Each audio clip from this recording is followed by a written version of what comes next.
Welcome to our CFP exam prep discussion. Today we're diving deep into estate planning, specifically focusing on types of property ownership and their impact on probate and taxation. Let's start with sole ownership, which is the simplest form of property ownership.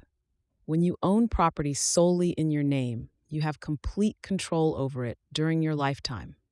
However, it's crucial to understand that solely owned property must go through probate upon death. Many exam questions try to trick students by suggesting that sole ownership automatically transfers to family members.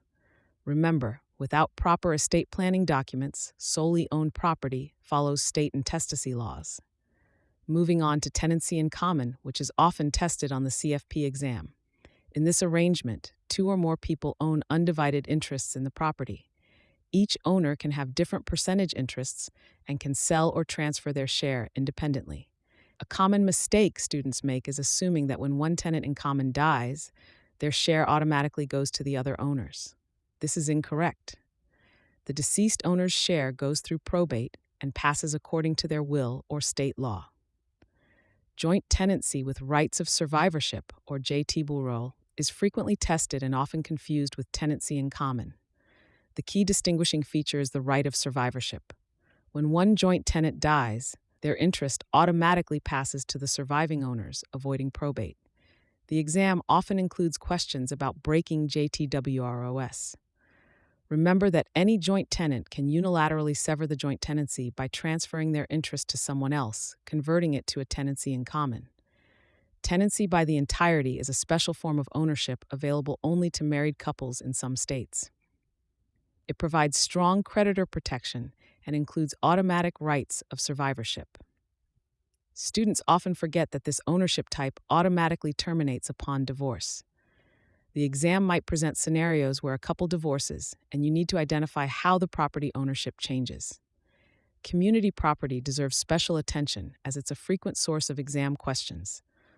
Only 9 states follow community property laws.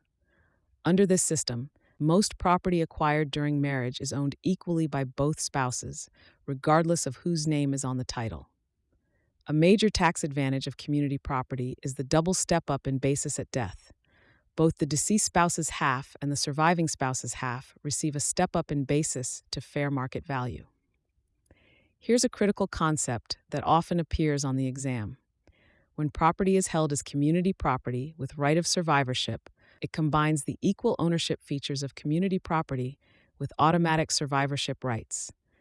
This means no probate is needed, but you still get the favorable tax treatment of community property. Watch out for questions involving mixed property situations.